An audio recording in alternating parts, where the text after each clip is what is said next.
Lord, I just want to thank you, Lord. You've been so good, Jesus. You've been so good. You've been so good. I just want to thank you, Lord. My favorite part. You made a way. You made a way for me. You made a way. I just want to thank you, Lord. You heal my soul. You heal my soul. You heal my soul. I just want to thank you. Amen for our brief worship song. Bishop, Amen. Could you open us up in prayer this morning, Bishop? Heavenly Father, we thank you once again for allowing us to assemble together in your holy and everlasting name. And Lord, we pray right now that you would get the glory out of everything that's being done and said on this conference call. We pray even now, Lord, that you would bless the facilitators and bless our leaders, oh God, and use us for your glory. It is in Jesus' name that we give you thanks and praise. Amen. Good morning, friends. I am Reverend Dr. Brian Smith. I am Director of Strategic I'm Director of Strategic Partnerships here at the Chicago Theological Seminary. And I have been charged with a number of very special initiatives designed to help expand the reach of the seminary and give us an opportunity to do something new. There's no secret that we are experiencing challenges in the theological world. And part of the reasons why we have challenges is because we have failed to connect with the surrounding communities. And we have not provided the type of support and education that is necessary for the evolving state of ministry. So this is an attempt to begin to provide programming and opportunities to teach us different ways of doing ministry and to remind us of our history of doing ministry. In this particular case, I want to share exactly how we came to be. In 2020, of course, you all know we were in the midst of COVID. And I administered a grant issued by the Henry Luce Foundation designed to help us to support frontline leaders in the Chicagoland area. And they specifically wanted to look at areas of need. And we focused on the south and west sides of Chicago. And we convened over 50 faith leaders during the pandemic, helping them to deal with this crisis. We issued 30 grants to support middle stage congregations in their efforts to boost their media and their online outreach. We gave each of them $1,500 and they developed web pages. They used these funds to help increase their ability to reach online space. We also provided counseling, group therapy, and support to all of these faith leaders during that period. And so the work began to evolve. And as our needs change, I continue to evolve with the needs. So we then help congregations to learn more about vaccine awareness, safety, health concerns. And of course, you all know we had no vaccine initially, but we helped to guide congregations through that process. We helped about 12 congregations to get $10,000 each to do vaccine education and to learn how to educate their members about how to deal with COVID. And then we continue to look at safety, legal issues, so on and so forth. And so the group decided, well, we want to continue to convene, we want to continue to meet. And then the group developed what we call the Black Faith Leader Collective. So that group continued to convene. And then we began to do exercises and meetings around different challenges and issues that we face as faith leaders. And the Black Faith Leader Collective continued to meet. And then we got another grant, which helped us to focus on wellness for clergy. We did a wonderful retreat, and we helped clergy to learn about how they could care for themselves and how the community could continue to administer care. And so now we have evolved, and now some of those funds are being used to move into the next direction, which is to provide education specifically to our clergy in different areas of need. So we're focusing this year on 4 core areas: civics education for faith leaders, vocational formation and coaching, which is administered by Reverend Dr. Foss, who is here today, general health and wellness, which is administered by Mr. Larry Love, and of course, what you came to see today, media, marketing, and communications for faith leaders, something that is so necessary, something that we need today. And so I'm happy to present to some and just introduce to others, Mrs. Hermaine Hartman. Let's talk about her name. Many of you are familiar with her publication, Indigo. I've shared with people next to Jet and Ebony, there's Indigo. And Indigo has been our Black voice. And I consider Ms. Hermaine Hartman to be a mogul, but I know her as a person with integrity, a person who knows how to get things done, a person who is no nonsense, and a person who cares about Black people. I was sharing with people earlier, Barack Obama needs to give a hearty thank you to Ms. Hartman for helping him to organize, and she has helped me tremendously. And so I'm honored to be a blessing to her and to invite her to be a part of what we're doing today. And she's very serious about teaching us how to leverage media, how to do marketing, how to be better communicators as faith leaders. And so I'm going to present her to you, and she's going to come to you in her own special way. This is the first of 4 modules that she will present over the coming months. So those of us who are gathered here today, let's give her that.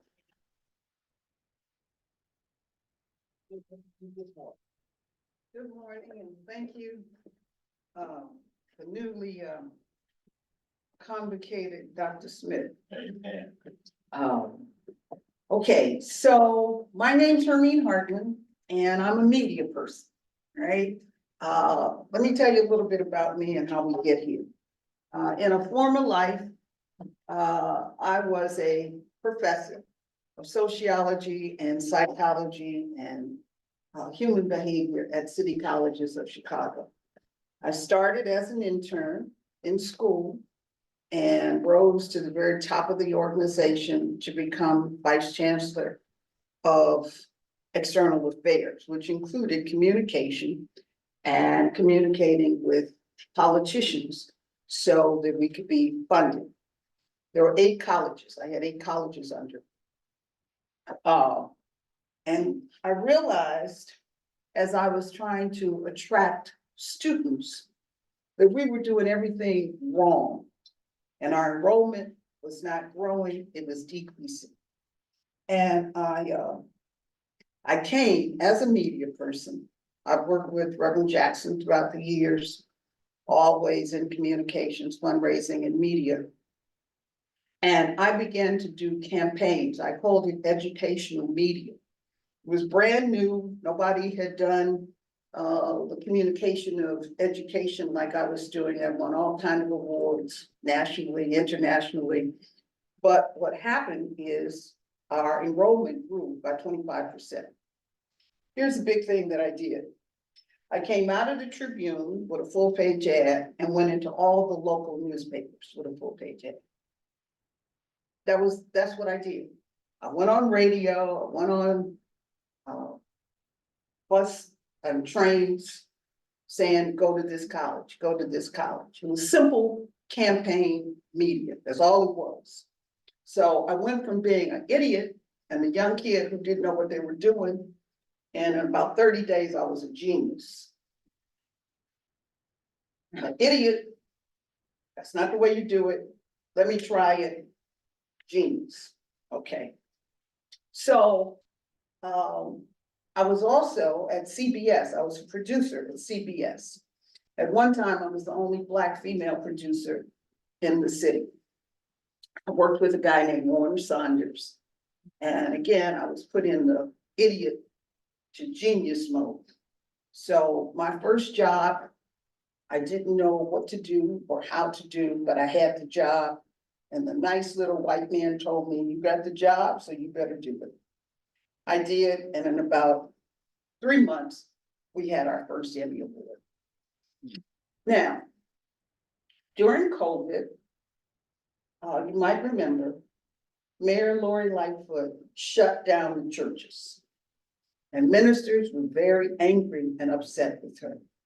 I had several of them come to me to say, you gotta write about this. We got liquor stores open and we got churches closed. And I explained to them, she's trying to save lives. You all know we go to church and we hugging and kissing and touching, and that's not the thing to do. And that's her rationale. Leave her alone.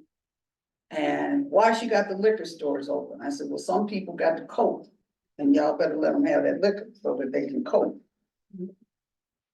What I did with about 4 ministers, I said, let's try something different. Let me show you how you can use media, Facebook Live, and grow your congregations. Of course, ministers were worried about their dollars, that offering on Sundays. I took some churches, 300, 400, 500, showed them how to do some Facebook things, and they all grew. One church grew to 5,000 members, and his money also grew. So here's the point. I want you all to hear me, but to understand media is a tool for you to use. And you've got to use it. You don't have a choice anymore of not to use it, because it is a part of our society. We are in a media age. That is where we are. Like it or not, want to do it, don't want to do it, that's where we are. So that's what I want to impart to you today. I want to tell you another something I did that will make me perhaps relevant to you. I did media for a wonderful lady named Johnny Coleman of Christ Universal Temple.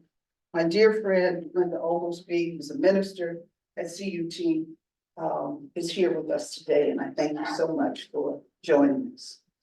So when Johnny brought me in, my mother was a strong member at her church. But when she brought me in, I was still at the college.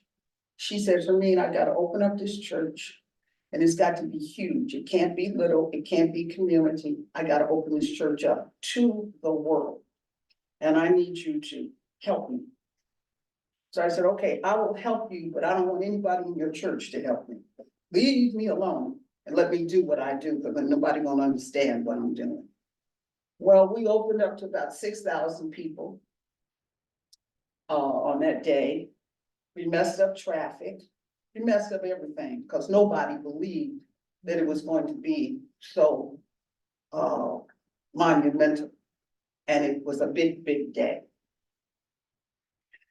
After I did that, she said, well, you gotta figure out something else to do, because we gotta keep this momentum going. So that meant, figure out how to get 6,000 people in this church every week. But anyway, we figured it out. We did a good job for her.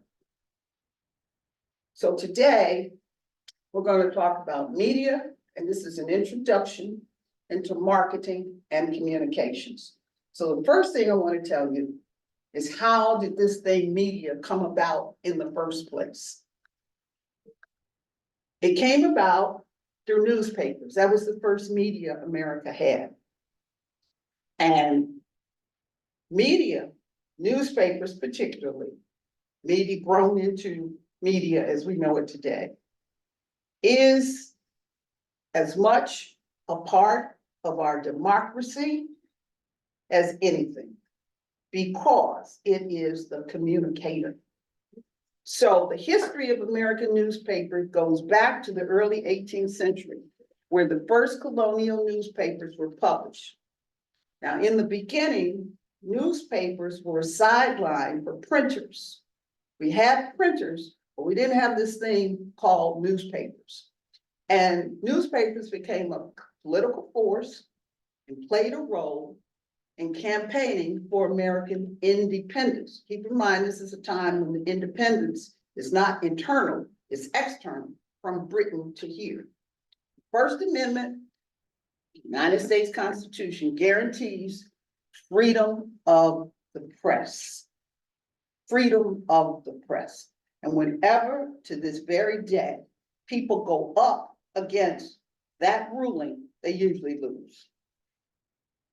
How do we get freedom of the press?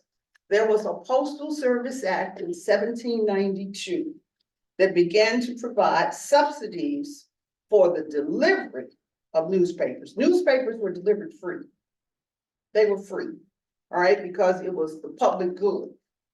So during the first party system, no Democrats, no Republicans, first party system, 1790 to 1810, both parties sponsored papers to reach their local supporters. How will they know about me, Thomas Jefferson? How will they know about me, Benjamin Franklin, if we don't tell them who we are? That's how your newspapers came about. So they reached out to their supporters, and there was a press called the penny press that began to play a major role in what we now know as American journalism. Technology advancements. Back then, the technology was telegraph and faster printing presses to expand the press of the nation. That's the beginning of this thing called media. So in the 20th century, newspapers were profitable. Newspapers were cash cows and influential because that's where you got what? Information. It's basic, very simple. All right, so now comes in radio, then comes in television, and the role of newspapers shifted. That's why to this day, a newspaper endorsement is important. Who did the Tribune support? Who did the New York Times support? Because their job is to research, to study, to discover what this political person is about. This is the beginning of our country. This is our democracy. Newspapers are part of democracy like nobody else. So now the media chains begin to change. You got radio, that was Roosevelt's medium, fireside chats. And today we have big media chains. The Tribune owned 4 newspapers, Los Angeles, New York, and I forgot where else. Cranes owns in Detroit. So the collaboration of newspapers began to go around. I started a newspaper in 1989 called Indigo. Why did I start a newspaper? I was sick and tired of seeing Black folk underrepresented, not covered, or covered poorly, or covered negatively. Poorly, negatively, not covered at all. We would do huge events, boom, no coverage. Why is Jesse Jackson run? This is not ancient history. This is now. Why is Jesse Jackson running? Because he's trying to be president of the United States, that's why. No, what's his ulterior motive? There was none. Harold Washington can't possibly win. The numbers aren't there. Right in your face they are. You all might remember the night that Harold won. I thought poor Walter Jacobson was gonna lose his mind. Oh my God, how did this happen? It happened right in front of our face, and we didn't know it. Oh my God, the black man won. He actually said that on TV. Yeah. I called him and I said, "You want me to tell you how you won? And you didn't know about it? You don't cover us." Anybody, the drunk on the corner could have told me Harold was gonna win the election. Because we were all united. We knew in the church. We was all united. One more story on the coverage. I did a TV show. I have a TV show now called Indigo Studio. We did a show on Emmett Till. The show was on the effects and the impact of Emmett Till.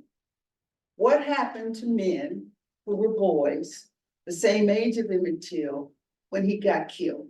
How did this event affect them for the rest of their lives? I have a friend named Wendell O'Neill. We talk in the mornings. And Wendell called me one morning. He said, I want to tell you something. I've never talked about it before. And he talked about Emmett Till affecting him for the rest of his life and how he related to white people. I did a program on it. And the program, there were 3 men, and they all talked about the Emmett Till effect. As I did my research to find out how newspapers covered Emmett Till, I discovered something. For the New York Times, Tribune, Washington Post, Emmett Till did not have a name. He was the boy from Chicago. He was the slain boy from the South Side. He did not have a name. The mother of Emmett Till is going to get him.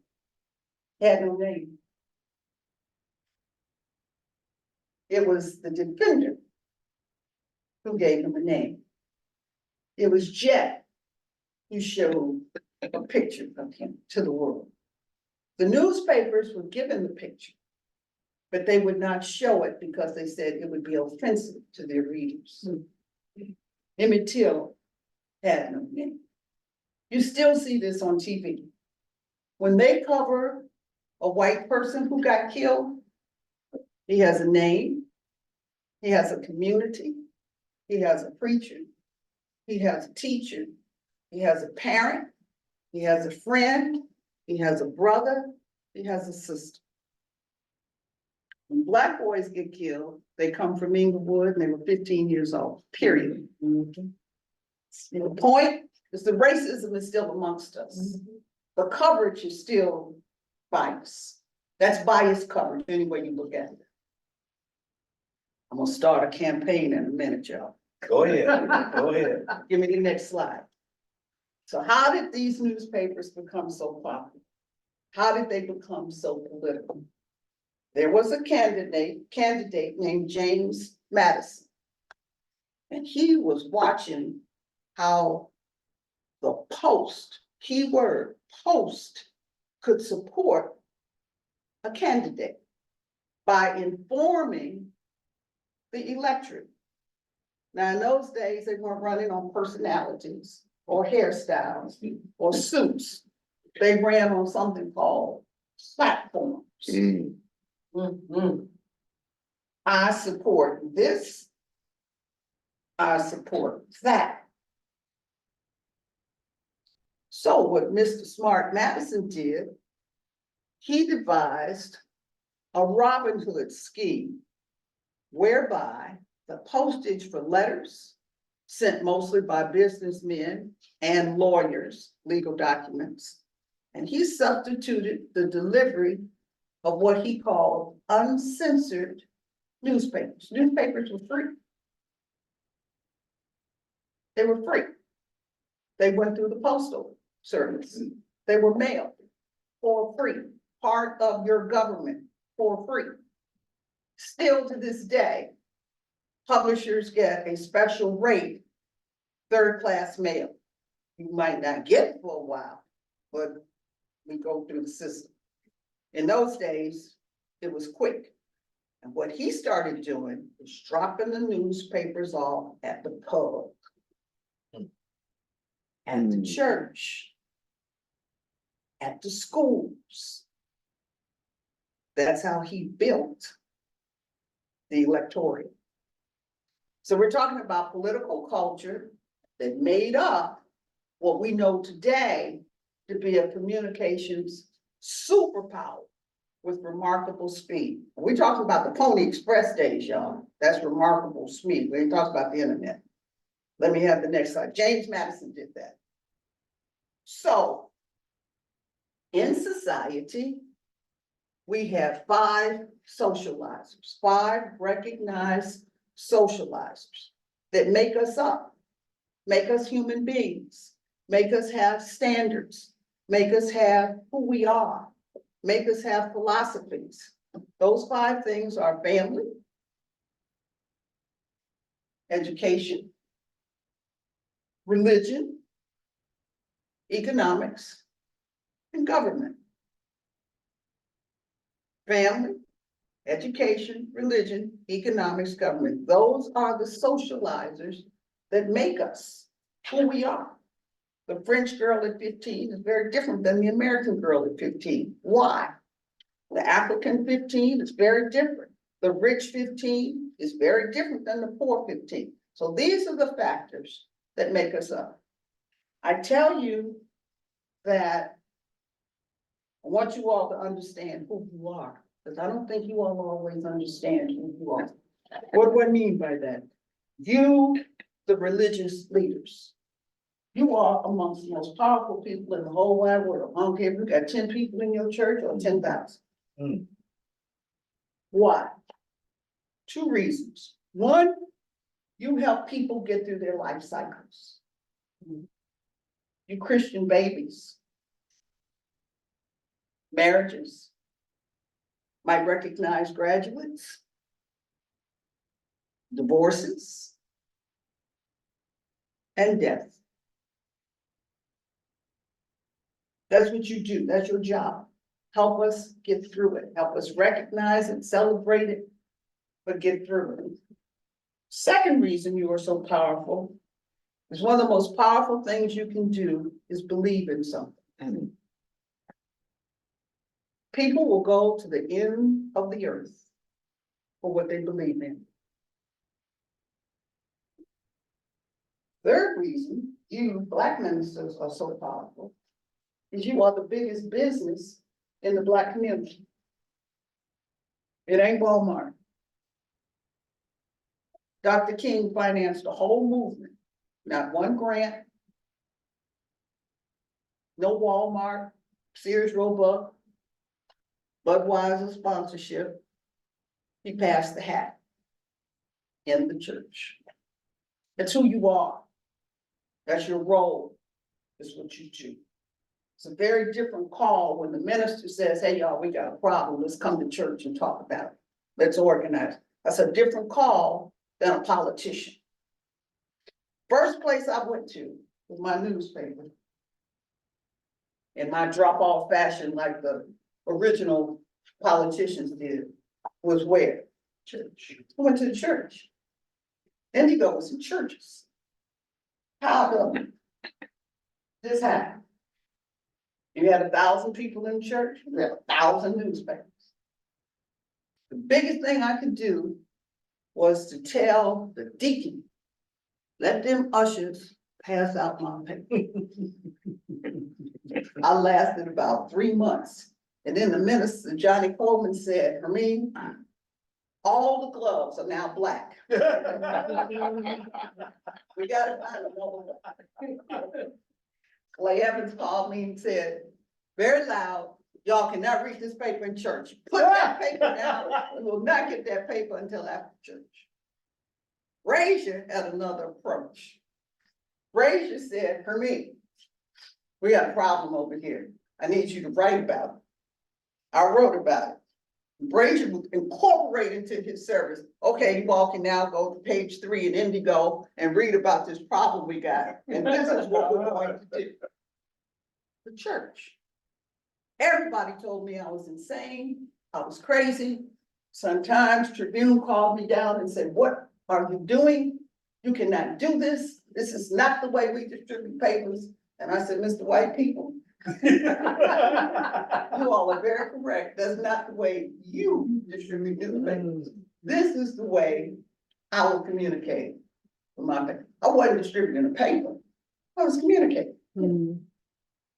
We became the largest newspaper of our time in America. 625,000 readers. That's who you all are.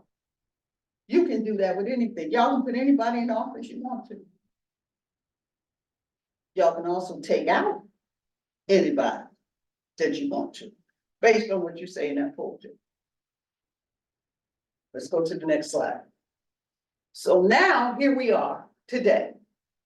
What is communication? I dare say to you that for the first time in media, we are communicating. Because heretofore, we weren't communicating, we were dictating. Why? Because you couldn't talk back to it.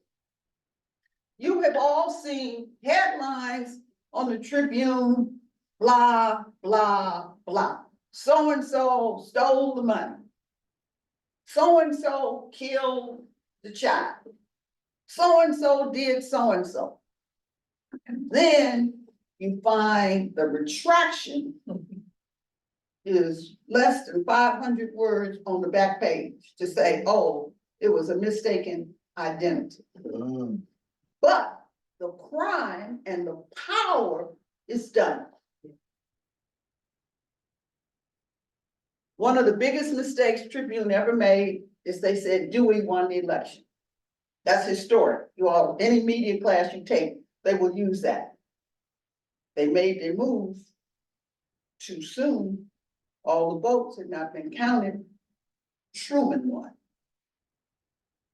Couldn't take it back.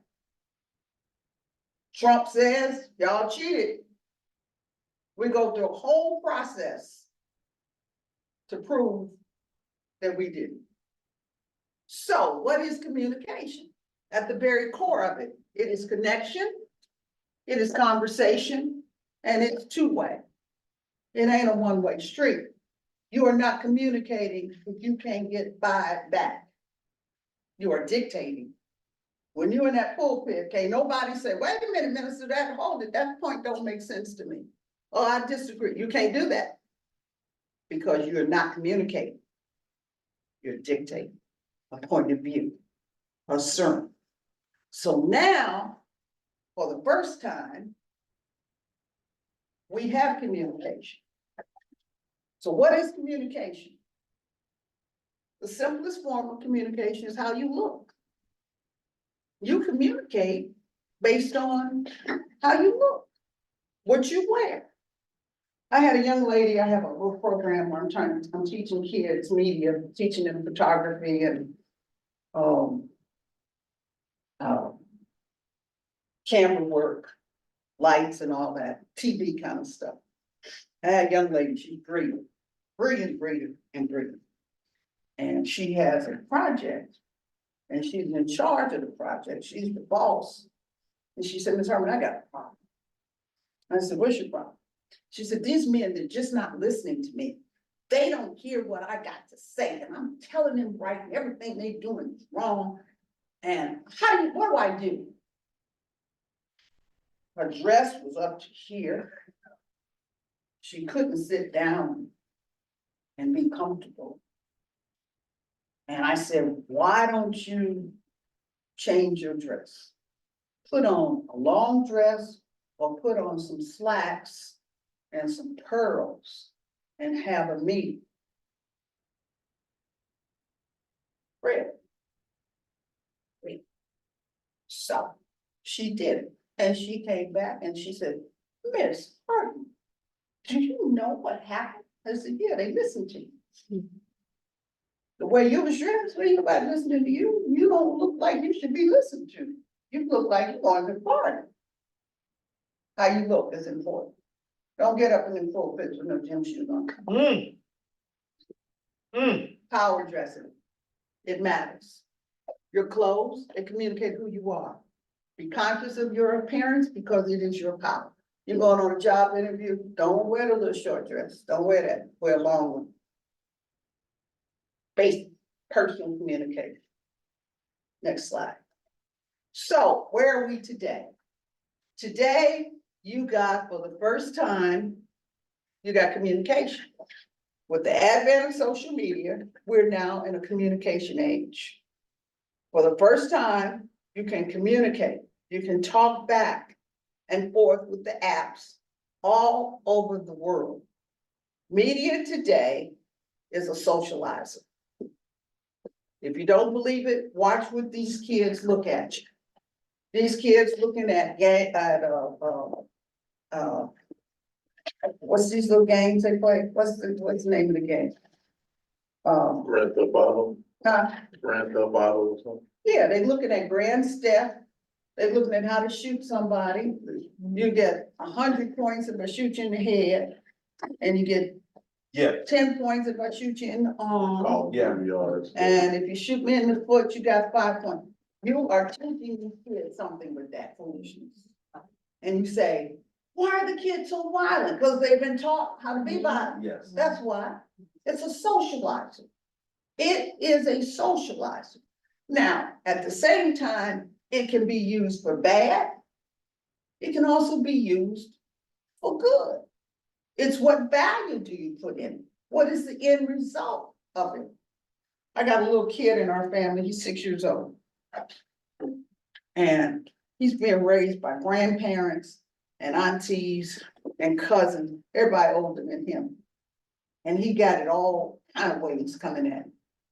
But he loves sitting on his granddaddy's lap looking at YouTube, but he likes to look at ministers. So he looks at Sharpton.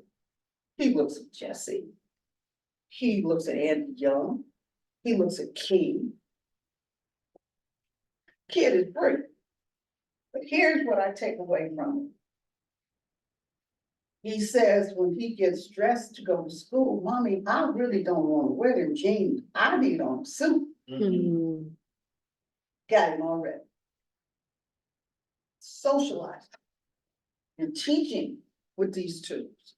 You all may have heard of the nun.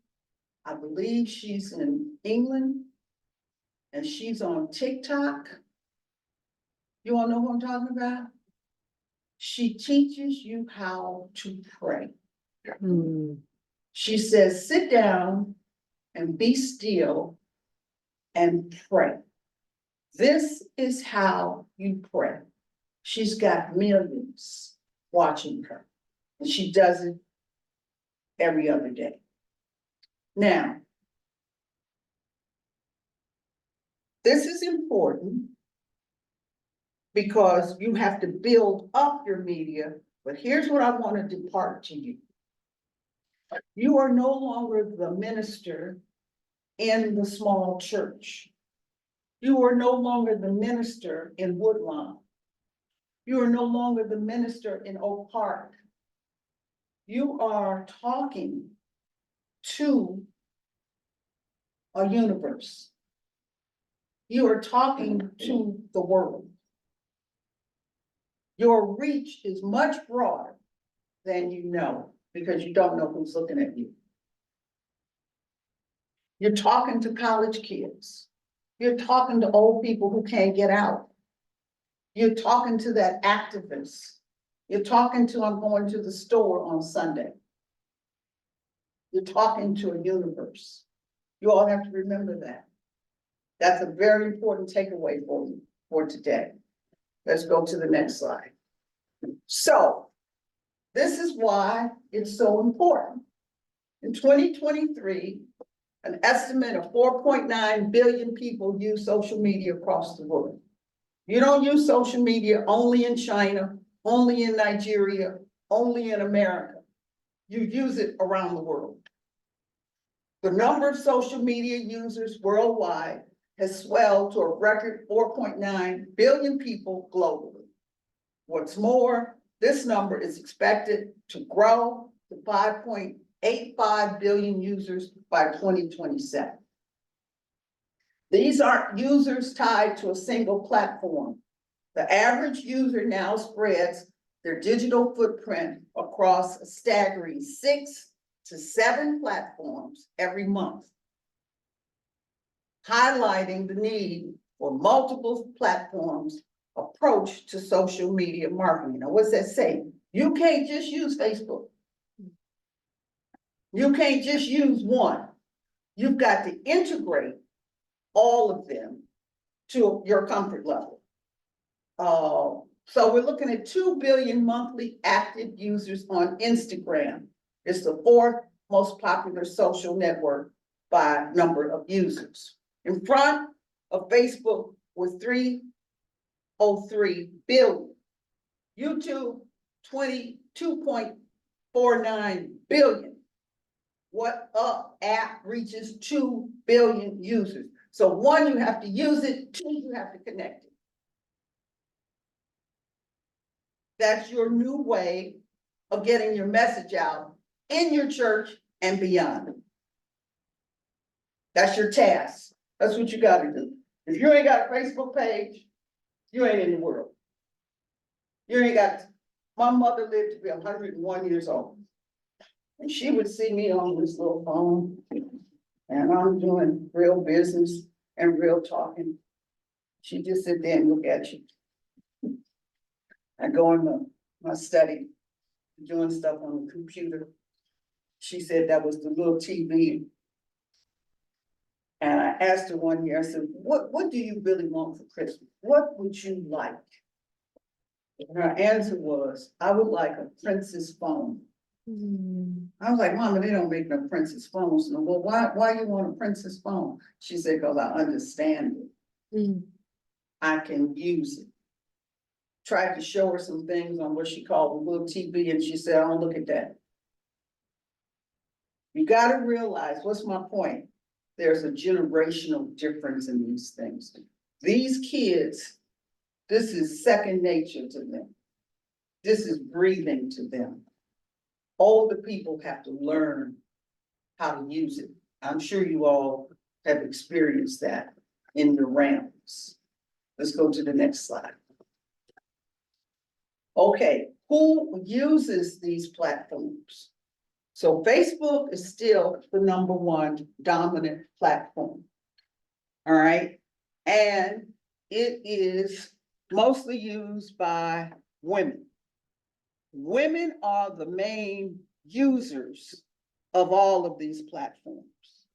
Okay, YouTube, about 80% of all Americans look at YouTube. That's more than TV, y'all. 80%. So one way to get your sermon out, is a YouTube channel. 80%. All right, now, let me tell you this. Let me give you this as a guide for media. There is no wrong. You can't do no wrong with this stuff. Why can't you do no wrong? Because don't nobody know what they're doing. I'm being real, y'all. There are no rules anymore. It used to be, I'm on NBC. That's all you was on. So let me tell you what I've done. I hope I've done it smartly. This is my genius moment. So I'm on NBC right after Saturday Night Live. Okay? Why are you on so late? Guess what? Guess what the #1 show at NBC is? Y'all think it's the news? No. Wrong. It's Saturday Night Live. That's a good lead-in. That's an excellent lead-in. That's #1. #2, I'm on another channel, Channel 25 in Chicago. Why are you on that cable channel? They reach 500,000 households in Chicago proper every time you turn it on. Oh, really? And now guess what? I'm on PBS. Where does PBS go? Around the country. I'm around the country. Oh, how many people do you reach, Ms. Hartman? Let's try 100 million. You reach 100 million people? Yeah. What does that mean? That means great advertising dollars. Yeah. 20 years ago, you go on NBC, that's it. You go on PBS, that's it. Oprah Winfrey, one station, ABC. Today, Oprah Winfrey interviewing Meghan and Harry. Where'd she go? BBC. There are no rules. We do not collectively know what we're doing. When I worked with the Tribune, I used to go to them and I was being mentored by them. This is how you do this. And we fell out on the church thing. I said, y'all leave me alone now because I'm gonna do this church thing and y'all keep on doing what you're doing. I'm gonna keep on doing what I'm doing. Now the Tribune calls me to, for me, have you figured this out? Amen. Do you know what to do? NBC is looking at me, why would you go to PBS? I say, because they got some viewers. I'm gonna take yours and theirs, and I'm gonna be the biggest thing in this thing in a minute. Mhm. There are no rules. No rules. The rules are gone. Do what you wanna do. We're getting ready to see the biggest national convention ever in this world with the DNC coming to Chicago. You will see anything, everything, all things, what's that, where'd that come from, blah, blah, blah. If you don't believe that, look at Donald Trump. Sitting in a courtroom, campaigning his butt off. Mhm. They trying him, he campaigning. Why is he campaigning? He's on the news every single night with the Trump report. I looked at MSNBC today, and one of the reporters who was in the courtroom with Trump told something. What she told was, when they get through with court, outside the courtroom, they're all set up for Trump to come out and respond to what happened in court. But guess what? The reporters cannot go out of the courtroom until Trump gets through. Power. It's real power. So Trump will tell you before they tell you. Let me tell you what they did to me in the courtroom today. They lying and they doing this, and then here comes the newscaster saying, what happened in the courtroom today was Cohen reported on this. Power. Next slide. So women look at this thing more than anybody. So who uses it by ethnicity? Who uses this more than anybody? 80% Hispanic, 77% Black, 69% white. I believe Black kids and Hispanic kids they must be born with these phones. Okay. US social media by age. Age is primarily Gen Z and millennials. 84% of those 18 to 29, 81% of those 30 to 49, 73% of those 50 to 64, 45% 65 plus. That's to tell you that you have to communicate with young people through this social media. You must do that. Let's go to the next slide. Okay, what platforms to use? So you can't figure out what I'm going to use. Let me tell you what to use. First of all, you're going to use Facebook. Second of all, you're going to use YouTube. And then all of the others are really incidental. Facebook is a must, YouTube is a must, Instagram and Facebook you can hook up into one thing, and TikTok. How do you use TikTok? You use TikTok to tell people in a very simple format what you want them to do. Today, we're going, Dr. King was here, he would be saying, okay, y'all, today we're going to Washington, we're gonna march. Here's the date, here's the time, be there. That's all. We don't need no philosophy, we don't need no ideology, don't give them no Bible verse, just tell them what to do, be done. This is how you cook, whatever. This is how you do whatever. This is what this nun has conquered. She's just teaching you how to pray. She ain't trying to convert you to being Catholic. She ain't talking to women. She's talking to the world. We need to pray. Period. She's done. She's teaching you how to pray. Next slide. So, how do you use these mediums? What do you use them for? You never used it before, so this is what I want to tell you, how to use them. You use Facebook to do your day-to-day activity, your celebrations, your events, your family life, your social activity, even your thoughts. Even your thoughts. That's how you use Facebook. You use Instagram, you connect it to the Facebook page, and Instagram is mostly dominated by pictures. Okay, and it's short, quick, short, sweet. Don't y'all put no sermons on this Facebook thing. I'm gonna tell y'all the story. So one year for Christmas, I gave Jesse Facebook. He's like, Herman, what you up to? And I said, I'm giving you Facebook. This is a gift. So with the gift came a young man who knew how to use Facebook, right? That was the real gift, because I gave him a person. So every day he had a speech. And this little young man was saying, Ms. Hartman, he don't understand, he can't make a speech. Oh, he was making real speeches, you know. So I went over and I said, Reverend, you can't make a speech every day. He said, well, that's the Facebook. They need to hear me. And I said, but they can't hear you like that. You gotta cut the speech down to about 3 sentences. Oh, I can't do that, that's impossible. So I kept working with him and working with him and working with him. So now he is the Facebook king. If you go around here, come take a picture with me, we gotta have Facebook. Reverend, you eating? Yeah, that's right, take a picture of me while I'm eating. He got it, but he still ain't got it, but he on the road.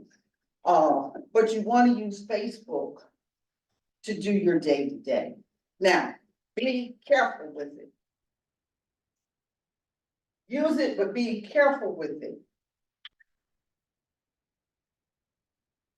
Here I am today shopping at the store. Don't necessarily say what store you're shopping in. Here I am in my car driving to Chicago. You ain't got to tell them what kind of car you got. And I say that to you as a safety caution. Here I am, I got a new diamond ring. I don't put that on Facebook. This thing is too easy to follow. It's too easy to track. Policemen use this. These kids are stupid enough to go out here and do some shooting and then tell the police on Facebook who they shot, where they shot, and why they shot, and police drive right to them. You all might remember during the pandemic in May, we had these, we had an insurrection. Remember all these people came in and tore up the stores downtown, tore up the stores outside. I was talking to the mayor, Lori Lightfoot at the time, and she said, Hermine, you wouldn't believe how stupid they are. They go rob Macy's and get the purses and then go on Facebook and sell the purses. Police absolutely following the trail. Go right to the door, say, Brian, did you got some purses from Macy's today? Oh yeah, I just took. How'd you find it? Facebook. Be careful how you use it, that's all I'm saying to you. Put the activity on. You ain't got to go through, you got it at Gucci's. Okay, then you got LinkedIn. LinkedIn is professional communication. All right, it's for awards, it's employment, it's business networking. I'm looking for a blah, blah, blah. I read this book. It was about blah, blah, blah. I recommend it to you. I'm doing this. It is absolutely professional and you will get a result from it. It is not Facebook. It's LinkedIn. I'm looking for a scholarship to go to school. I want to study blah, blah. That's a LinkedIn. Then you got TikTok. What is TikTok? TikTok is how to do something. No longer than, I think it's 3 minutes now. Is that right? 3 minutes? It's longer than 3 minutes. It's a younger. To 10 minutes. Oh, you got 10 minutes now. You're on TikTok live now. Oh, okay. 10 minutes. All right, now they keep changing this stuff. All right, it used to be 1 minute. Then it went to 3, and now it's 10. So you can really have a conversation with somebody. It's a younger appeal. It's quick, and it's a short entry, and it works on reels. That's your TikTok. So today at church, I talked about blah, blah. A lady came up to me and she told me blah, blah. You know, the stuff that, Joel Osteen does at the beginning, where he tells a little joke, Yeah. he got a little sermon piece to it. That's what you want to put on TikTok. That's your TikTok message. All right, then you have Twitter. Twitter is short messages. It's an opinion. It's a reaction. It's an announcement, no more than 250 words. And then you have YouTube. Do you want your church to be on YouTube? Do you want your message to be on YouTube? Those are the platforms that I suggest you use. Now, there are, what do we call them? There are platforms that connect these things. So you don't have to do Facebook, then do Instagram, then do LinkedIn. They have platforms that connect all of this. So you do it one time, you may alter it, but it's connected and you just push a button and it goes to all of those platforms. So my suggestion to you, if you are new to this or if you're using people inside the church, go to the students. The college students know this. Whenever I get stuck, I don't get these manuals. Push this button, turn it on this way, load up this. I go get me a kid. We bought a smart TV at work. It's got everything on it. We couldn't turn it on. And I was so frustrated. So I went out in the hall and there was a little boy. He was about 10 years old. I said, come here. I got something I'd like to show you. He came and, oh, you want me to turn this on? Yeah.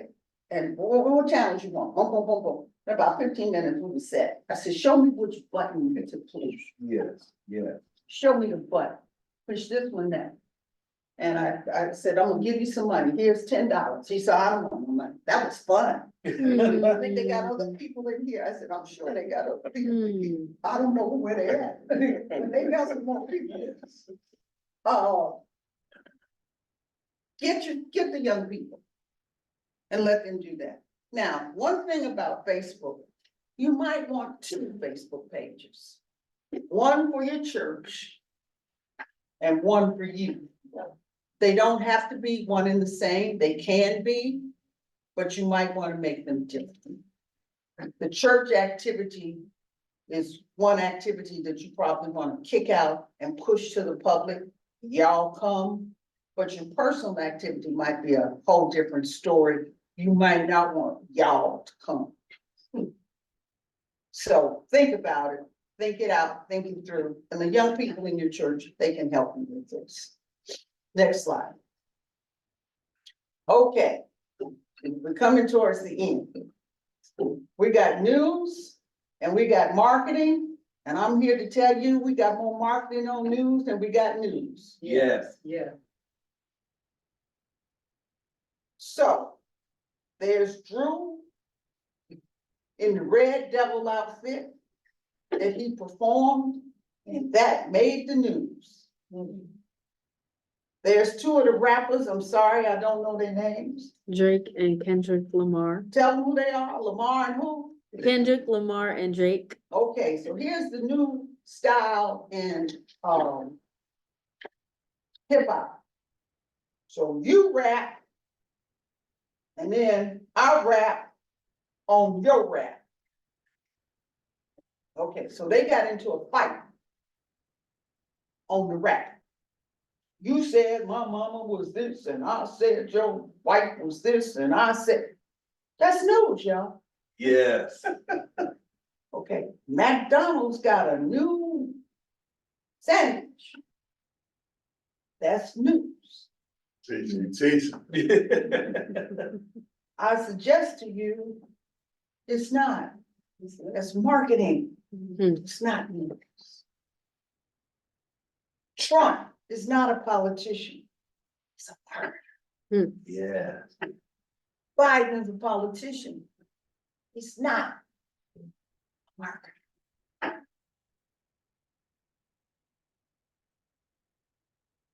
Go to the next slide. Beyonce, cowboy, singing country western. That's news. She got the hat, she got the horse. She marketed the devil out of this. This is one of the best marketing things you have seen. I'm on the horse backwards. I got a flag wrapped up with my boots and my short stuff and my hat. It's marketing. Taylor Swift, oh, I've been so hurt. Oh, my boyfriend's left me. Oh, my goodness. I got a new album. And this is what it's about. Is how my pain has been. Oh, my goodness. You ain't where you been. You ain't seen this stuff. My son tells me this. You Yeah. gotta talk to your daddy when you go home. My and turn son him tells on. me this all the time, but what you're saying, it's amazing. All you gotta do is turn on the news. They didn't market you can't turn on the news and, Beyonce, she can't sing country western. That's not her music. She's a R&B pop person. Black people can't do country western. There you go. Now here's the bit. The rat. The rat in Rogers Park. They laid down some cement. And the dumb rat got caught up in the cement and died. But it was imprinted in the cement in the sidewalk. And that made news. Yeah. And for one solid week, 1 week, they was throwing money in there. And I don't know if the rat was supposed to get the money, throw it into the food in a hotel room, but they threw money in. Then the alderman said, well, we're gonna cover it up again. We'll put some more cement on so the bishop, no, protest in the community. Leave it alone. We want the rat. Then they start bringing flowers Yes, to the rat, yes. the dead rat in the cement. What is that? I don't even know how to name it. I don't know who called them. That's a great PR person who called them. Yeah. There it is. Is it news or is it marketing? Now, what am I saying? I'm saying one of the best things you could do with your congregations is to teach them the difference between news and marketing. Beyonce, I love this CD. This is the best thing she's made to me because I can do my housework too. I can put it on one time and do the whole house on one take. I ain't got to change the music. That's why it's good to me. Okay? But it ain't news. It's marketing. I don't care about Taylor Swift, little heart broken because the boyfriend had left her. It's news. It's just, these, I'm talking $1 billion industries now. Yes. This ain't fun and games no more. This is big business. This is big business. Now, I don't know about that rap. God bless that. They was testing their powers. with They was that. testing their community power. That's exactly what they was doing. Yeah. They couldn't elect nobody to office. Call that rat and go there and have you a rat. Okay, let's go to the next one. Okay, now, these are questions for you to answer for yourself as you think about who I am and what am I doing? What's your image? How are you communicating it? What's your demographic? And are you using the youth in your church for social media? Now let's back up. Dr. King. You always saw him in a suit tie. It'd be hot as hell out there. Dr. King marching. Like, man, who wanna take that tie off? He wasn't communicating to the marchers. Who was he communicating to? The world, authority. minister. Mm. Very seldom do you see Dr. King in anything less than a suit. Very few pictures. What is your image? Two, what are you communicating? What are you communicating? Who are you communicating to? These are important things for you to answer for yourself, to drill down on, because this is what shapes it. This is what shapes it. Lori Lightfoot. I told her one time, put on a dress. Put on a dress. I went and bought some pearls. Put the dress on the pearl. I ain't gonna tell y'all what she said to me. 'Cause then I did it. But she did say, I ain't trying to be a woman. She would have changed her image. That was my point. Wasn't her point. So know what y'all. Brandon, go get your hair cut for real. Stop doing that thing. What is that called? Whatever it is, the mohawk. Get your hair cut. He ain't trying to get his hair cut.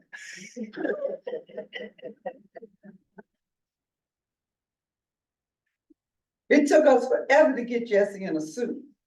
I'm talking about a suit. Yeah. Wasn't trying to do that. Man of the people, Dashiki, emblem, ain't wearing no suit. You go to the Democratic National Convention, your butt better put on a real suit. Spent 3 days with his clothes. What to wear? I'm not wearing a red blue tie, looking like a politician. Well, what kind of tie you wanna wear? I don't know, that ain't it, I ain't wearing that. Okay, fine. I went to every shop in Atlanta. What did we settle on? Purple. A gray tie, Okay. a gray tie. Very minor, right? Not so. Johnny Coleman, Gladys Knight comes to church one Sunday. She's going to be on the pulpit and she's gonna sing. Her dress was too short. Johnny said, somebody better go out there and tell her she got to change clothes. We're not doing the short dress on my pulpit. Mm. She meant that. Johnny would not let a politician in the pulpit. That was her rule. Politicians don't belong in my pulpit. Preachers belong in. She would not let a politician come in the pulpit. What are you communicating? What do you minister church? What are you communicating? And if I come in your pulpit, what am I communicating? That's something I have been very vigilant on, to say to churches, don't let these politicians come in here and prostitute. Don't let them run up on this stage and give the rah and vote for me, and then they out the door in 15 minutes. Stop it. Stop it. Just stop it. You wanna talk to my congregation? Sit down here at this table and let us tell you what we need. We need a school, we need a this, we need a that. Y'all gonna need policemen in these churches in a minute. Mm. Now, you agree to that? All right, Mr. Politician, now we can talk. You can't get my pulpit, you can sit down here on the floor. It's a whole different proposition. What's your demographic? And are you using the youth in your church for social media? That's their job. That's what they can do. Let them help you do it. They know it. 5 years old, they know it. Go to the next slide. Okay, now we gotta do some work. I want you all to look at something. On Netflix, Dan Rather, the newscaster who replaced Walter Cronkite, has a special, a documentary. I want you to look at it. That's your assignment. That's your homework. I want you to look at that, because what I want you to see is real news. I want you to see real investigation. I want you to see real research. I want you to see what that really truly looks like. Walter Cronkite, in his day, was the most trusted man in America. Why? Because he spoke with authority. No lies, no shame, honest communications. This is what happened today. Boom. He didn't laugh about it. He didn't joke about it. He gave it to you straight. Look at this documentary. It's very, very good. Okay, let's go to the next slide. Oh, okay, that's the next slide. Thank you very much. But we got something else. Go to the other presentation. Real.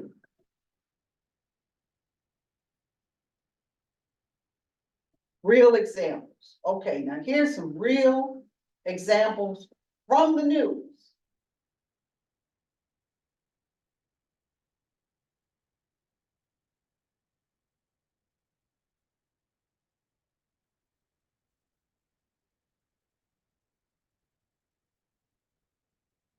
We're hearing from a man who helped to dig out the Chicago rat hole after someone filled it in. It is located on Roscoe near Damon, and tonight it is filled with coins. An artist recently discovered that animal imprint in the sidewalk. It's gotten a lot of attention. But when Jonathan Howell, his friend and his wife, went to see it today, they found that someone had actually filled it in with cement. It was still wet, so they dug out the cement. The rat hole is super fun. Everybody loves it. Everybody loves a goofy story like this. There's no reason, it doesn't hurt anybody. Except maybe the rat, but anyway, Howell's advice to anyone coming to the city is go and make sure you see the rat hole, Roscoe and Damon, there it is. Free of coins. Stop. Now, why is this news? Why? We are living in the age of silly. RGM cover story, Beyonce counting down. You can do that one. Is it news or is it marketing?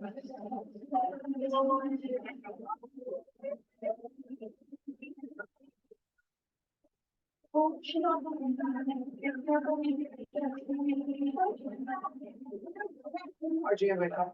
Stop it. So, the news was she was in Japan with her concert. Boyfriend is playing again. The question on the news was, will she get back in time for the game? Will she see him play? What time will the plane land? That was news, y'all, for about 3 days until she made it. Boom, she made it. Here they are. Instead of the Super Bowl. Da-da, instead of the Super Bowl, with the Super Bowl, complimentary to the Super Bowl, part of the Super Bowl, here's the romance. Da-da. When I was at CBS, they kept trying to get me to go in front of the camera. And I didn't want to go in front. Because what I realized is the power is behind the camera. Somebody makes a decision to cover that rat and to cover this little love story. Somebody makes a decision. That's the job I want. That's the job I really want. Let's look at one more. Cover story, Beyonce counting down to her new album, Cowboy Carter, and sharing the moment that inspired her to enter the country genre. Janae Norman has those details for us. Good morning, Janae. Good morning, Robin. She looks like rodeo queen bee, many believing that she's referring to the reaction to her 2016 performance of Daddy Lesson, a country sounding song from her Lemonade album that she performed with the Chicks at the CMAs. It sparked backlash and talks of boycotting the show. Now, we're just 9 days away from Cowboy Carter, that the Houston native says ain't a country album, but a Beyonce album. This ain't Texas, Queen Bee reigning supreme overnight, debuting her new album cover for Cowboy Carter. Beyonce posting this pic online, writing, "This album has been over 5 years in the making. It was born out of an experience that I had years ago where I did not feel welcomed, and it was very clear that I wasn't." Adding, "The criticisms I faced when I first entered this genre forced me to propel past the limitations that were put on me." The 32-time Grammy-winning megastar says that experience pushed her to take a deeper dive into the history of country music, studying its archives, adding, "It feels good to see how music can unite so many people around the world while also amplifying the voices of some of the people who have dedicated so much of their lives educating on our musical history." The roots of country music are not the stereotypical white cowboy image that it has become today. Those cowboys were also Black, those cowboys were also Mexican, those cowboys were freedmen, they were slaves, they were people of different statuses of living. And those roots are what she's hoping to really explore.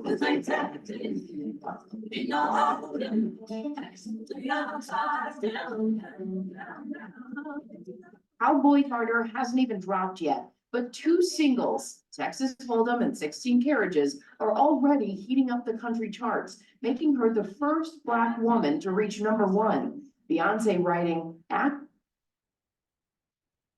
2 is a result of challenging myself and taking time to bend and blend genres together. My hope is that years from now, the mention of an artist's race as it relates to releasing genres of music will be irrelevant." Dreams away.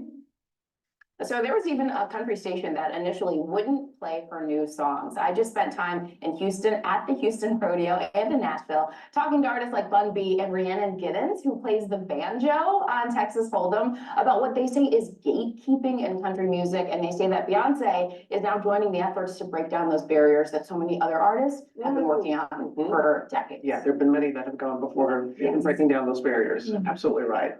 How's Houston? How's the rodeo? I learned a lot about rodeo culture and all, like, it was, there were a lot of I used to lessons. go to that a lot in college. It was great. I had no idea. I have never been someplace where there are so many different kinds of people all just enjoying that. That. I mean, it was incredible. It was. Can I speak for us Houstonians? You're not welcome back. What is that? Just we all of the culture. Great. It I was. saw Patti LaBelle there. She kicked off her shoes and did her. I saw it. It was great. Kinds of people there. It was really special. That's the thing. It wasn't just a rodeo. Right there. Thank you. I'm done. Oh, I want questions, I want something, I need, you all gotta talk to me. okay, so now let's open the floor. I know you guys have a ton to ask or to comment on. So let's open the floor for questions, I hope comments. this was helpful. I see hand clapping. I think people have been blessed. Let's do all of it. If you're happy with what you've heard, if you're excited about it, I want to hear all comments at this time. We have a raised hand. Go ahead. Pastor Lucila. Hey, God bless you all. I'm so glad Pastor reminded me to come on this. Oh my goodness gracious, you talking my talk, honey. I was like, oh wow. I'm sitting here, I'm sorry, I'm answering the door. And I'm like, wow. And I can remember being not ostracized, but people would put me down, even some leaders I know. Oh, I don't want to be on that end. I don't want to use all of that. And that I remember the first time I used to be on Periscope a lot. And this one pastor said, how did you get so many followers? I say, because every Thursday they tune in. And some of them I have connections with right today. And that's been a couple of years ago. We're friends. So keep doing this because we don't realize the reach we can have outside of just the reach. You know, we say we want to even, as a pastor, reach the lost. Well, the lost is on Facebook. The lost is on Twitter. Or whoever you are trying to reach, that's where you're going to reach them. They are not on the corner anymore. You have to reach them in other ways, just to even encourage them. And I'll never forget it. I'm done. I had a young lady. She used to come on, and she was in China, and she wanted to go to school, and she kept coming on and saying, "Pray for me," because I don't know how to approach my dad. Because in China, they don't send girls always like to school. Long story short, we didn't hear from her for a month or two, and she got on, and she said, I prayed, but I did like you said, and I approached. She didn't know how to approach her father, and she said, my dad said, yes, I want you to go to school. She in China. So we don't know the reach we can have. Yeah. How we can reach out besides our local neighborhood. There are people who might need to hear your story that might be on the other side of the world. So I just wanted to say that, and this has just been so amazing. I just, and I learned everything, like you said, the children in my church when I got my first iPad, them and a computer. Them folks set me up and told me, Pastor, well, this how you do this and this how you do that. And I'm just loving this. Okay, I'm sorry. Anybody else? She makes a valid point. Think about something. Please feel free. If you all, ministers, Black ministers, suppose you told everybody how to vote. Same time, same place, same person. How powerful would that be? She's right, and you see, she reached somebody in China. You don't know your reach. Your reach is not the neighborhood anymore. That's not what it is. Let's go on to another one. Please feel free to raise your hand and we can spotlight you and you can. Can I just mention something? Please. Reverend Doctor has somebody in Dubai watching you right now. See? Hi. He's got you on what app? What is this? This is TikTok. TikTok. Live. You got Imran? Oh my God. Imran Come Bite? see them if they want. I hope I'm not butchering your name. Please. Okay. Go ahead. Anyone? Oh, I'm sorry, Chloe. Go ahead. Any more questions? Oh, here we go. Somebody, Here we Michael go. Neal. Second. Hello, Hey, Reverend. hello, everybody. Thank you for the presentation. I had a question about the algorithms used, especially with Facebook. It seems like when I do some of the ordinary things, which Brian can relate to, whether it's about tacos or something silly, it'll go viral for 2 or 3 days. But if I have something really important to share, people have literally told me I didn't see that. So is there anything that we could do to get around that? So, that's a great question. And when I say there are no rules, that's part of what I'm talking about. You can do something silly. Let me answer you properly. Proper answer is this is the challenge of it. You have to think of a cutesy way to appeal. Beyonce, cowboy hat. Beyonce, I'm on the horse. That's where marketing and creativity, that's where that comes in at. Okay, it's jazz it up. I call it sexy. You gotta make it sexy. What's sexy is attractive. That's what sexy is. Sexy is make it attractive. You gotta put that in it. Let me give you an example. I did something, I'm experimenting. I did something called Indigo Gumbo. Indigo Gumbo is on YouTube. And my image, my message is thought leaders. My message is Black intelligentsia. I'm appealing to your intelligence. All right, so I got these, I've done 10 of them. And I take a person, it's a TED Talks. It's my TED Talk, it's a Black TED Talks. So I talk to people, variety of topics and subjects. So they talked me into doing one. My young people, my students. Ms. Herman, you gotta talk to Taboo. And I'm like, who is Taboo? We're gonna bring him up here, Ms. Herman. We're gonna show him. We're gonna bring him to you. Taboo is a stepper. Taboo is the best stepper in the world. And I'm like, okay, sit down. Let me interview you. And Taboo jumps up. He starts stepping.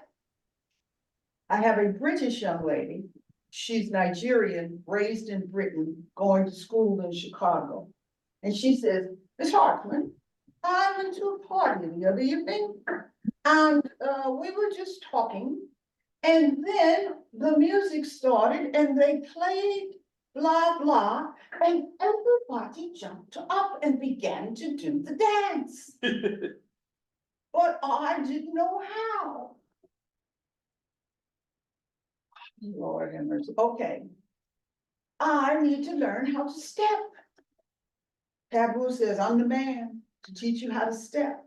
And he begins to show her how to step. And I'm like, okay, girls and boys, this is not Black intelligentsia. This is not thought leader. I am not doing this. Well, Ms. Hartman, well, we got it now, so we're gonna put it on YouTube. It went viral. It went viral. Now, what am I saying? You have to think creatively. You have to think my message, my real message. Then you gotta think, how do I present? I'm telling you, I'll go get these kids and have you some round tables, because they'll figure it out for you, and you'll say, oh, I'm not doing that. That's what you do. The one you say you ain't doing, do that one. Do that one. So, you had a taco, and you got it from Taco Bell, and you had the blah, blah on it, and it went viral. What you want to do is hit, it's not the algorithms, you want to hit the heart. You want to hit that common denominator. That's what you want to hit. Now the next class we're gonna do messaging and we're gonna do imaging. I'm gonna show you how to break some of it down. Okay, where you gotta it's putting a twist to it. Trump is a master of this. I didn't touch that woman. That woman had been in there and detailed everything so much that the judge said, wait a minute, hold, stop. We don't want to hear all that. That's too much. Oh, you wanna know when we went to bed? You wanna know how we did it? You wanna know what? You was like, judge said, wait a minute, stop, lady. He been the president of the United States. It's too much information. Trump said, she lying. Now y'all know that woman's lying. Y'all know I didn't do that like that. No, damn well, he did all of it and more. It wasn't me. It wasn't me. It wasn't me. It was not me. Uh-huh. Who do you believe? The woman didn't start demonstrating. Did y'all see that woman start demonstrating? Oh, Jesus. Oh, yeah, she was on the thing and she said, yeah, when I came back, he was laying on the bed just like this. And the judge said, stop. We didn't ask you that. You're supposed to answer the question. Oh, yeah, well, I thought you wanted me to show. She a porno queen, y'all. She gonna show you. That's what she do. For real. Don't get mad at her. She ain't the nun. This ain't no saint. She's selling, she marketing. She ain't doing news, she ain't doing court. She is marketing. Y'all want another porno movie? I'm available. So what I hear you saying is that we have to understand the mindset of the culture, and perhaps we need to incorporate it and have a marketing mindset. So Pastor Neil, that means I'm gonna join you for taco time with Pastor Neil. And y'all have. And then we'll have a serious conversation eating tacos. I'm telling you. Let's do that. Or go get you some Taco time. Go get you some Harold's chicken. Got you. You have to think Taco out the time, box. Reverend. It's out the box creative thinking. Yeah. As crazy as it can be, but that's what you have to do. Here's what you want to say. This is what you really, really want to say. Then how do we frame it? How do we put it?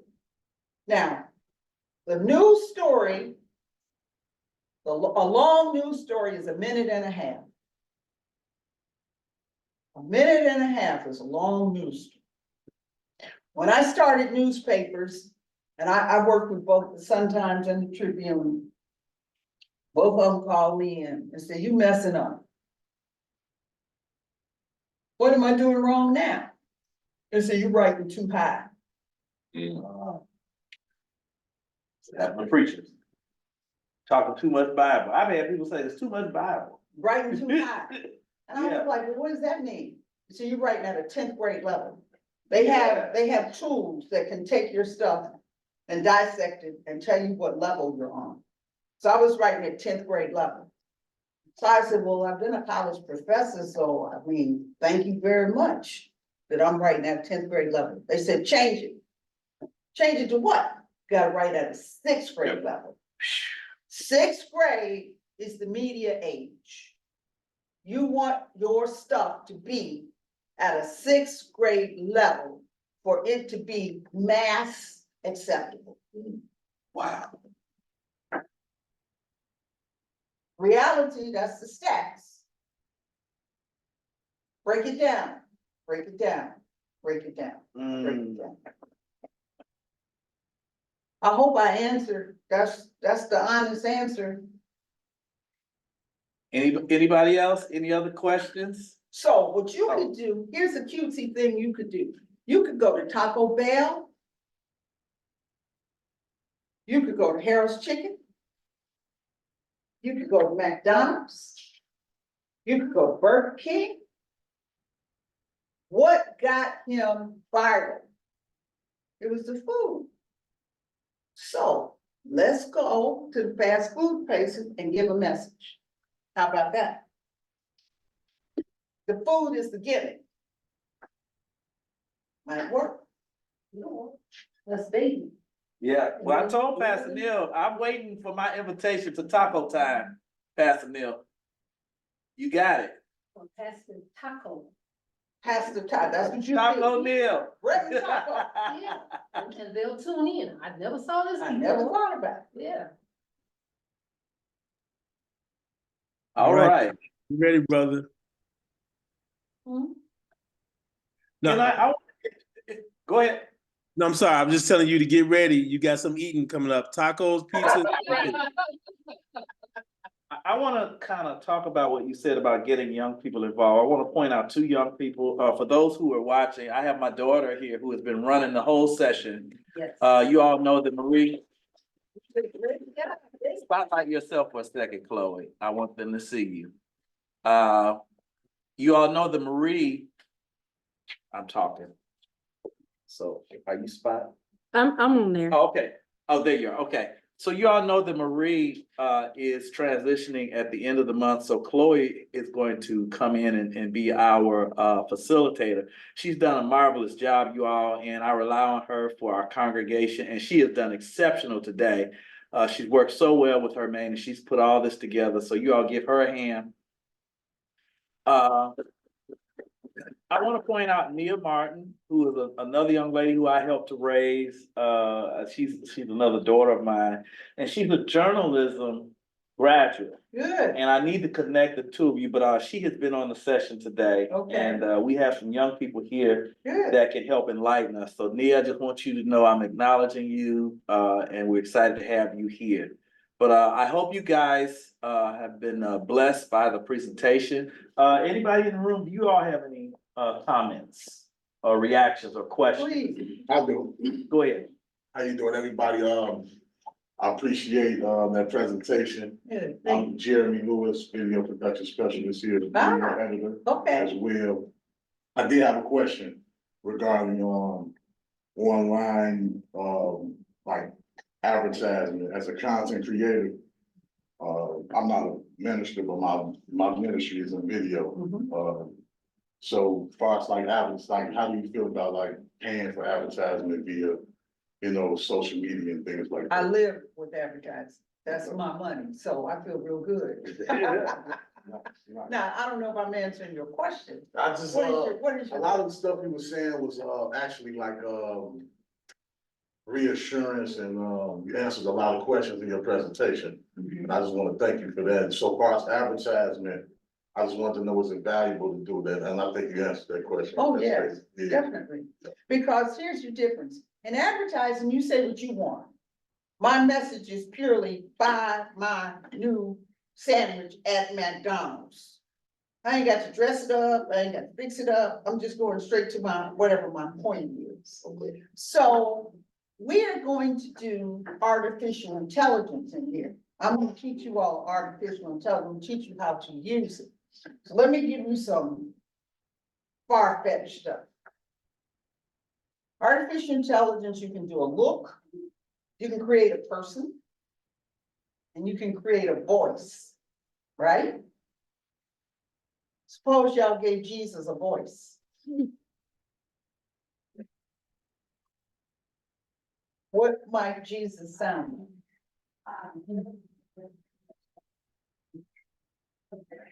Hey, we're all sitting here buzzing with that one. What might he sound like? I'm gonna Yeah. show you how to do it. Okay, And that's your imagination. It's your creativity. But you can do it. You can do it. This stuff is powerful. It's very, very strong. But that's gonna be our last session. We get to okay. do you use artificial intelligence? Yes. You do use it? How do you use it? It's cleaning up audio for certain. Cleaning up audio. projects, yeah. So you can talk and you can say, da, da, da, da, da, da, da, and you said the wrong thing. You said the wrong year. You said the wrong word. You know what I mean? You can take artificial intelligence now and you clean that up where that is eliminated and the perfect voice. You can change your voice. There's a whole lot you can do with it, but I'm getting into the creative part of it. You can do background. What you all do, your work is to tell stories. Your work is to make the Bible come alive. Your work is the power of the message. That's what you do. That's your work. But what you can now do is you can add to it. You can add pictures. You can add background. You can add verbiage to the base of whatever. It's happening right now before your very eyes. And you can do it so real, you may not even recognize it being done. We're gonna have a session on that. I'm sure you have to do some artwork, show you how to do some sounds and verbiage and everything, but you all have to think creatively. I cannot stress to you enough.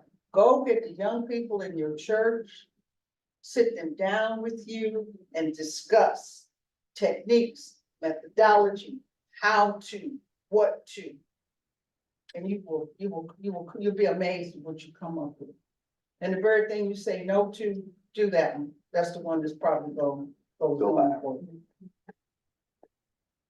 Okay, I think, Anybody else, please, you all feel free to pick my brain.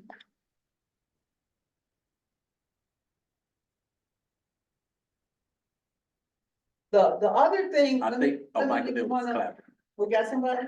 He's clapping. The other thing I want to give you, which is a question of your algorithms. Ask a question.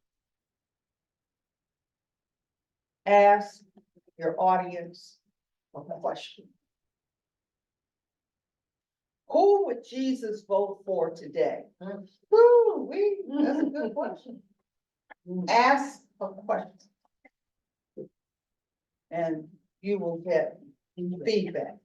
People want, as you are communicating, people want they want to talk back to you. They don't want you preaching. They want conversation.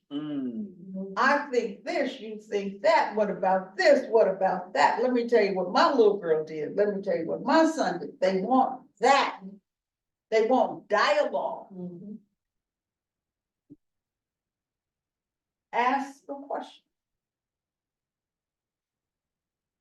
I would just say this too, Reverend had a good question and kind of playing with the thing. Well, you know, if I talk about tacos that go viral, and I'm not a media expert at all, I'm learning a lot from this. But I do have 500,000 followers across all the platforms. I would say think intersectionality. That is, I think, Brian, you said it, you know, you could say, okay, it's Taco Tuesday and give you a message during Taco Tuesday while you're eating the taco. That's right. It's real easy to find out what's trending. So if putting on your makeup is trending, and it is, well, this is a great example. I'm glad I said that. So there's a very popular relationship advice guru on TikTok. You know what she does? She gives relationship advice while she's putting on her makeup. Think intersectionality, right? If running is trending, or if going, there's a guy who's very, very popular by just going around the city of Chicago. That's all he does. What if you were to give your message while you're walking through the city? So find out what's trending, put the medicine in the candy, Good, and then we'll eat it. good. Trent, those are good ideas, good suggestion, because you gotta think out of the box. It's not stand up, lecture, talk, put your robe on, leave. That's gone.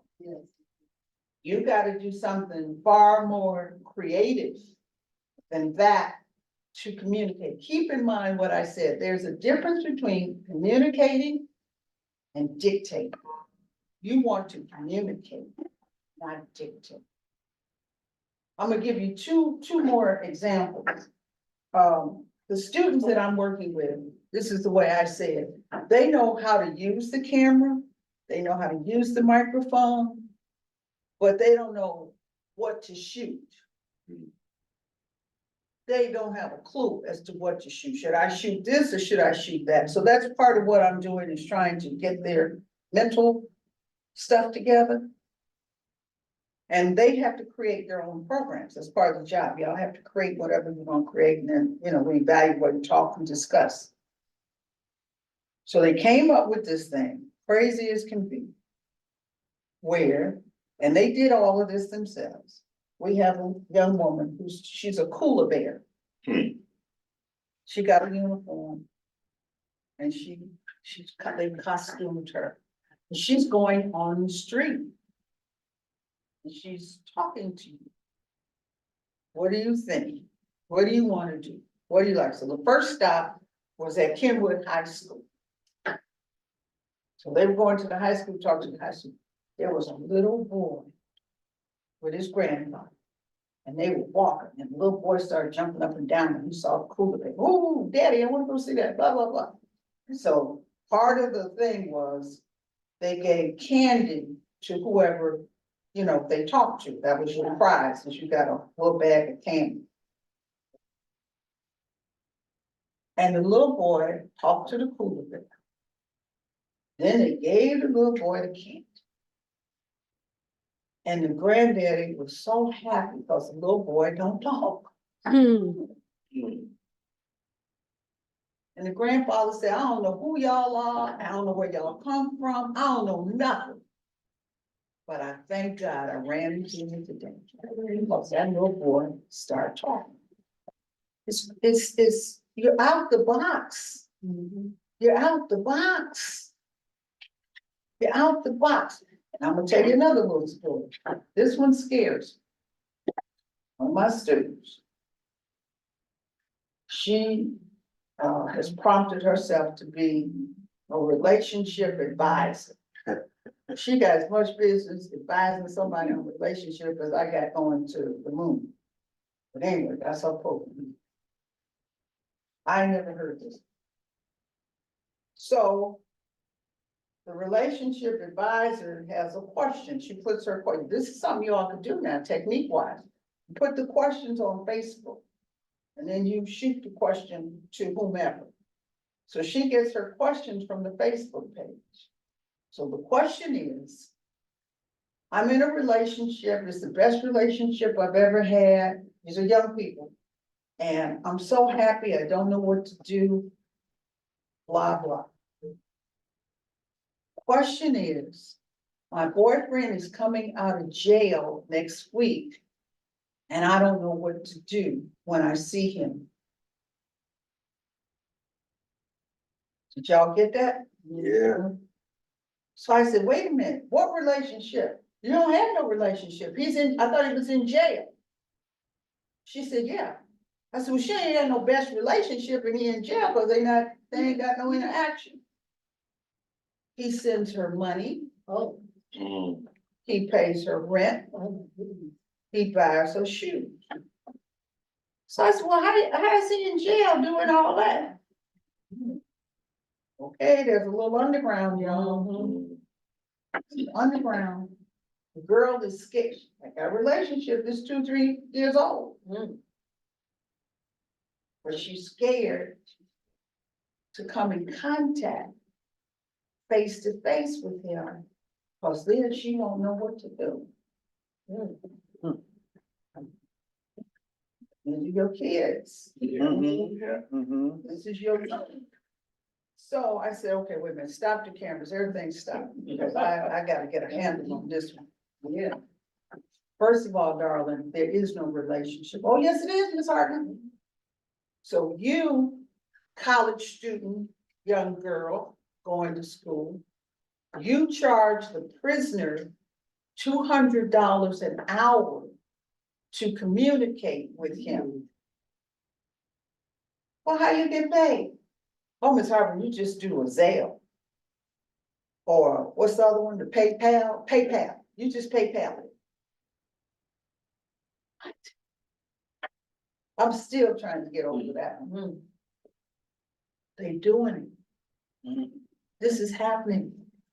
So you might have, now come on, I'm entrepreneur. So I got boyfriend A, he in Stateville. I got boyfriend B, he in California. I got boyfriend C, he's somewhere else. I just made $800 a day.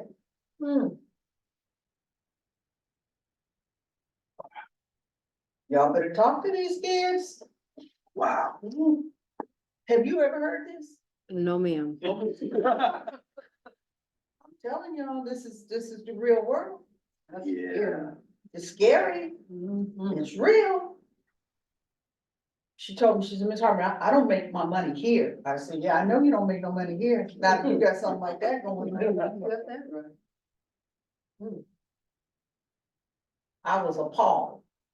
So the question is, what do I do when he knocks on my door and I see him for real? What do I do? She asked me, she said, Ms. Hartman, do you have any advice? I said, nothing. I don't know what to tell you. Cause I'm scared. Yeah. Oh, man. But if you got a nigga paying you some rent. Lord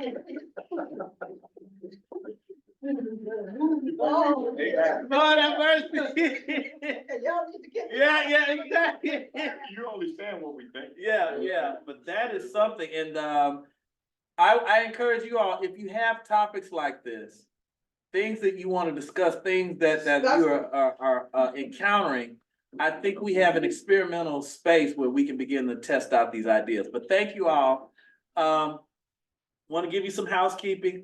You will get another schedule. Those of you who are on our mailing list, I think we have all of your email addresses. If we don't, please put it in the chat. Our next session will be on May 4th. No. May 21st. And that will be the first session for civics education for faith leaders. Okay. So we have a tag team going, and I work very closely with both Hermaine and Dr. Jeanette Wilson. And we're going to have a joint session at the end. But it's exciting. This is more than what I had expected, and I hope that you all have been blessed. And we look forward to seeing you next week. Is Pastor Neil still on? Is he still on? He's on? Okay. Yeah, he said he wanted to do next Tuesday, Taco Tuesday. That's actually the time for our session. But I think that might be a good gathering for us faith leaders, ministers to get together and talk and express some of these ideas. And I got some wonderful ideas from you, Hermaine, so thank you. Blessings to all of you. I'm gonna ask one of my sisters to close us out in prayer. It's Reverend Saunders? Yeah. Is that right? Reverend Saunders, could you just give us a closing prayer? Would you be able to do so? Well, they say a pastor is always supposed to be able to talk, right? So excuse my video. I'm looking kind of crazy, but here I am. It's early. Thank you so much for this session. It has been beautiful, so timely. And I have been already starting to put some of these ideas to work. And I look forward to the rest of it. And so, Father, Mother God, Infinite Divine Spirit, thank you so much for this beautiful lesson that we have shared in today. We thank you, Father, because we know that your message is to go out to everyone who has ears to hear it. And we are being given tools to make your message go farther, wider, and to reach more ears than ever before. So we thank you. We thank you for blessing this session, blessing this beautiful woman, Hermine, that I have heard so much about over the years. Thank you so much for blessing her to share this knowledge with us. And I thank and bless all of us who are able to participate. And I'm looking forward to great results in the name of the Christ. It is done. Amen. Amen. Okay. Amen. Amen. Amen. So for those who had gathered here today, I had planned, I don't have the meal ordered. Would you guys like some?